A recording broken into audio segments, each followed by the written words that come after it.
पुणे जिल्ह्यातील वेगवेगळ्या न्यायालयामध्ये गंभीर गुन्ह्यामध्ये अटक असणाऱ्या आणि कारागृहामध्ये असणाऱ्या आरोपींना बोगस जामीनदार माननीय न्यायालयात हजर करून त्यांची बोगस कागदपत्रे बनवून काही वकिलांच्या मार्फत जामीन मिळवून देण्याचं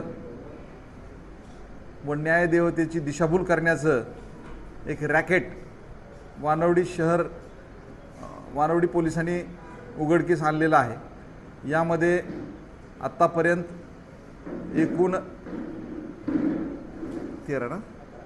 11 लोकांना अटक करण्यात आलेली आहे, ज्यामध्ये मुंबई, ठाणे, पुणे ग्रामीण परिसरातून बोगस जामीनदार तयार करण्यात आले होते।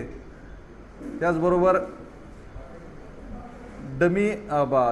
बनावट आधार कार्ड, रेशन कार्ड, 7/12 उतारे, पुरवठा अधिकाऱ्यांचे शिक्के तयार करणारी टोळी यांनाही अटक करण्यात आलेली आहे।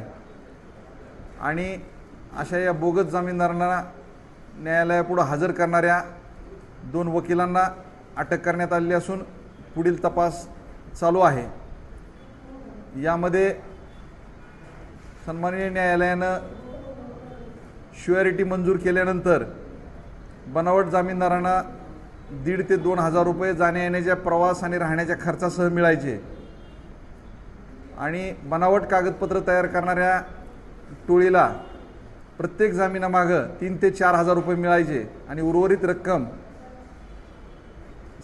संबंधित न्यायालयात जामीनदारासाठी वकिली करणाऱ्या वकिलांना मिळायची।